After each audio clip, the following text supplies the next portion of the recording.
So the piece is called May the Devil Take Me, and it comes from Cervantes' Quixote, actually. Sancho Panza says this. It's kind of like an expression that means something like, God forbid, so may the devil take me. Quixote was a piece I worked on with Sandbox Percussion from 2015 to 2017. We used a lot of triangles in that piece, and I just wanted to do kind of an ode to the triangle with May the Devil Take Me. The whole sort of point of the piece is actually to reimagine the triangle, because in Quixote, we have this main character who looks at something and sees something which is not there.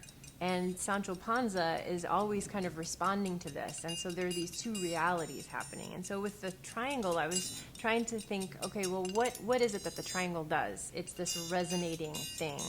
What if we sort of try and take that away and make it into a different kind of object that only resonates every once in a while? So it's kind of like contrary to its nature. So I feel like there's some resonance with Quixote's reality versus Sancho's reality, kind of in conflict with each other, and that same conflict is kind of manifesting in the triangle. So in Quixote, there's one movement for all four of us with triangles. Amy had a ton of ideas for what that piece should be, but in the context of a evening-length 70-minute piece, she didn't explore all of them, so she excerpted some and then added some other ones. I was basically just looking for different sounds. I didn't want to use a triangle beater at all because that's the sound that we associate with the triangle. So there's a river rock that is used. There's a glass plectrum.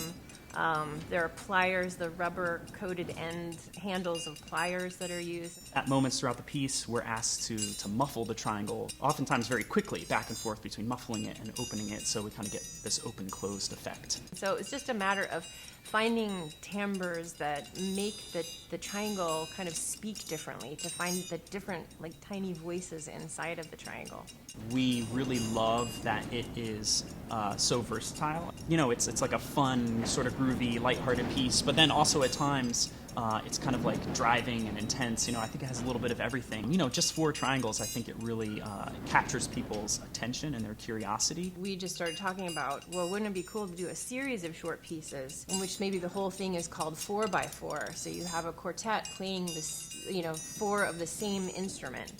And I like the idea, the challenge behind that. For a composer, limiting the sound choices that you have, there's a discovery process in there. You actually discover things that you didn't know existed before. One of the reasons I'm such a huge fan of Amy's music is she seems to be operating independently from many of the musical trends happening around us. She finds these sounds and these textures and these worlds that are completely unique to us. The best case scenario that can come from being a composer is that you find your sort of musical soulmates, if you will. In our work with Amy over many years, I think one thing that we've come to learn about her is that she is intensely specific and cares intensely about every single thing that she writes. It inspires us to care as much as we know she cares about the piece. When we get to know a composer, we're sort of inspired. It's infectious, the energy and enthusiasm